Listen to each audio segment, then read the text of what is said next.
This is the latest twist in what's been a very sordid saga. For more on this suicide note that's apparently been discovered in Sadiq Batcha's residence, let's go across to Chennai.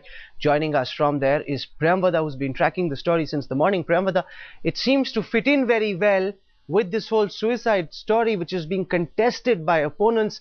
Jayalalitha has come out and said that this is DMK style of internal justice. It all seems to fit in very well, very conveniently. When Sadiq Batcha was apparently committing suicide, he writes that Raja was not guilty. What is the sense in Chennai? Do the police believe that this was indeed a straight case of suicide, or are they suspecting foul play?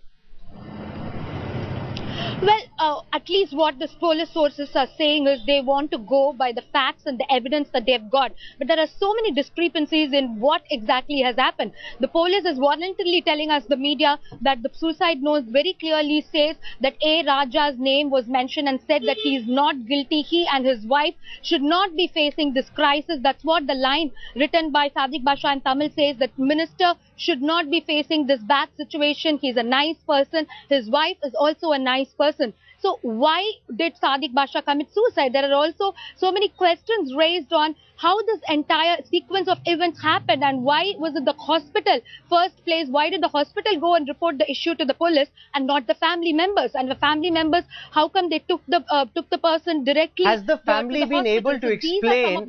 Has the family been able to explain, Priyamvada, how is it that Sadiq Batcha went in to bathe this morning at 9:30, did not come out for the longest time, and it was only at 1:30, several hours later, that the family informed the police? In fact, it was the hospital that informed the police that Sadiq Batcha had committed suicide. What happened in those hours? Why is it that no information was shared with the police? Has the family been able to explain that? In the afternoon, police did not have any clue or answer to these questions. Just short while back, I spoke to the Chennai Police Commissioner, and he's gone on record saying that around till 10 o'clock, Sadiq Batcha was with his family members on the down floor, and 10 he went upstairs after at 10:05. 10:45, his wife went and spoke to him for a few minutes and found him to be extremely stressed and depressed. And after that, around 11:45 to 12, between 11:45 to 12, his wife again went and knocked the door, and she found that the door was latched from inside. And with the help of the driver, mother and mother-in-law, they broke open the door and found him hanging. And immediately they took the body and rushed him to the Apollo hospital.